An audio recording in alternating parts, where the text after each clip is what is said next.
Hello everyone, आज हम discuss करेंगे आईसीटी का सिलेबस और आपके टाइप्स ऑफ कंप्यूटर क्या होते हैं, हिस्ट्री क्या होती है, ये सारी चीज़ें आज की क्लास में हम डिस्कस करेंगे। तो चलिए स्टार्ट करते हैं।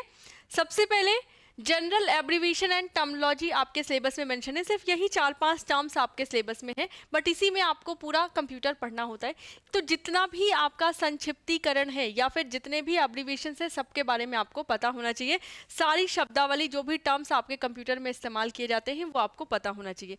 इंटरनेट की मूल बातें और इंट्रानेट, मतलब इंटरनेट का बेसिक भी आपको पता होना चाहिए और इंट्रानेट क्या होता है ये भी आपको पता होना चाहिए। इस तरह के क्वेश्चन आपके एग्जाम में पूछे जाते हैं। नेक्स्ट है ईमेल के बारे में क्वेश्चन पूछे जाते हैं एंड ऑडियो वीडियो कॉन्फ्रेंसिंग से भी क्वेश्चन आते हैं। उच्च शिक्षा में डिजिटल पहल, जैसे आपके मल्टीपल प्लेटफॉर्म बनाए गए हैं, स्वयं प्रभा, युक्ति, ईपीजी पाठशाला, तो ये सारे प्लेटफॉर्म क्या होते हैं, इनके बारे में जानकारी। आईसीटी एंड शासन, तो आईसीटी का गवर्नेंस किस तरह से उपयोग कर रही है या फिर गवर्नमेंट किस तरह से आईसीटी का उपयोग करती है, ये हम कहाँ पे पढ़ेंगे, आईसीटी एंड शासन में। तो चलिए स्टार्ट करते हैं। सबसे पहले हम डिस्कस करेंगे हिस्ट्री ऑफ कंप्यूटर। अगर हम हिस्ट्री ऑफ कंप्यूटर की बात करें तो कंप्यूटर की हिस्ट्री 4000 साल पुरानी है, लेकिन जहां से आपको पढ़नी है वो आपकी 1946 से स्टार्ट होती है। तो 1946 से कंप्यूटर को 5 पीढ़ियों में बांटा गया है। 1946 में पहली पीढ़ी आपकी बनी थी जिसका नाम है जिसमें कौन सी प्रौद्योगिकी का इस्तेमाल किया गया, तो वैक्यूम ट्यूब का इस्तेमाल किया गया। उसके बाद 1960 में आपकी दूसरी पीढ़ी आई जिसमें आपके ट्रांजिस्टर टेक्नोलॉजी का इस्तेमाल किया गया। और फिर आपकी आई थर्ड जनरेशन, और थर्ड जनरेशन में इन्हीं ट्रांजिस्टर को एकीकृत करके इंटीग्रेटेड सर्किट बना दिया गया और थर्ड जनरेशन में इंटीग्रेटेड सर्किट का इस्तेमाल किया गया। नेक्स्ट आपका है वेरी लार्ज स्केल इंटीग्रेशन, या बहुत बड़े पैमाने में जब इंटीग्रेटेड सर्किट का इस्तेमाल किया गया तो उसको बोला गया VLSI। और उसके बाद आपकी है 5वीं पीढ़ी जिसमें अल्ट्रा लार्ज स्केल इंटीग्रेशन या ULSI का उपयोग किया गया। तो ये हो गई कंप्यूटर की 5 पीढ़ियां। इसके बाद हम डिस्कस करेंगे कि आपके कंप्यूटर कितने टाइप्स के हैं। ये डायग्राम मैंने हिंदी और इंग्लिश दोनों में दे रखा है, तो आप लोग देख लें।